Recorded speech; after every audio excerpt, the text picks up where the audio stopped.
हमारे साथ जुड़ गए हैं। विश्व मोहन, बताइए।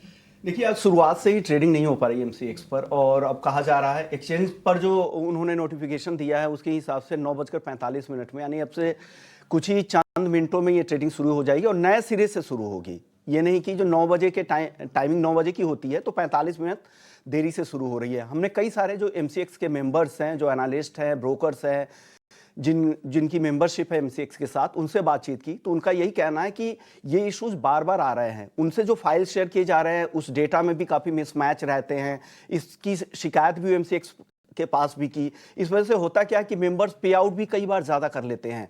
अपने क्लाइंट को पे आउट ज़्यादा कर लिया क्योंकि उन्हें जो फाइल मिली है एमसीएक्स से उसी के आधार पर उनका पे आउट होता है। तो ये दिक्कतें हो रही है, नेटवर्क की काफ़ी इशू हो रही है। एक और शिकायतें, एक और मेंबर से बातचीत की तो उनकी शिकायत अलग थी कि सेम प्लेटफॉर्म, सेम सॉफ्टवेयर जो टीसीएस एनएससी को भी देता है, एनसीडीएक्स को भी देता है, तो वहां पर कोई इश्यूज नहीं होते कि वो मेंबर उन दोनों जगहों पर भी है, लेकिन एमसीएक्स पर ही ये बार बार इस तरह की दिक्कतें क्यों हो रही है, ये बड़े सवाल खड़े करते हैं। हम अपने कमोडिटी शो में commodity participant association of India के जो प्रेसिडेंट है उनसे भी बातचीत करेंगे, उनसे जानने की कोशिश करेंगे कि इस सारी मेंबर्स की शिकायत है। मैं कोई एक मेंबर की शिकायत यहाँ पे लेके नहीं आया हूँ, मैं 3-4 मेंबर से सुबह से बात कर चुका हूँ। उन सारी शिकायतों को लेकर कह रहा हूँ कि वो कह रहे हैं कि इस तरह की दिक्कतें बार बार कई बार हुई है। नेटवर्क की इशूज हो रही हैं, डिले ट्रेडिंग हो रही है, जो फाइल मिल रही है उससे मिसमैच हो रहा है, पे आउट में उनको दिक्कतें हो रही है, पे आउट उनको ज़्यादा करना पड़ा है उनके डेटा की वजह से। तो ये सारी दिक्कतों को सॉर्ट आउट करना चाहिए। अगर आप लीडर हैं मार्केट में, इतने दिनों से नॉन एग्री मार्केट का इतना बड़ा कारोबार अगर आप चला रहे हैं,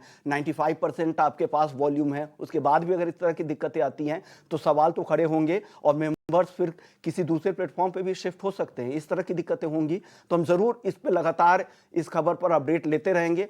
अब जब ये ट्रेडिंग वापस से शुरू होगी तो किस तरह से ट्रेडिंग शुरू होती है, क्या कोई ग्लिचेस नहीं है, कोई दिक्कतें नहीं है, उसके बाद भी हम अपडेट लेंगे। हालांकि अभी फिलहाल जो एक्सचेंज की तरफ से कहा गया है कि टेक्निकल ग्लिचेज है, लेकिन ये ग्लिचेज किस तरह की है, क्या टीसीएस के सॉफ्टवेयर की वजह से, ये कुछ भी बोलने को वो तैयार नहीं है। इस पर और भी अपडेट हम लेकर आएंगे अपने 11:30 बजे के शो में।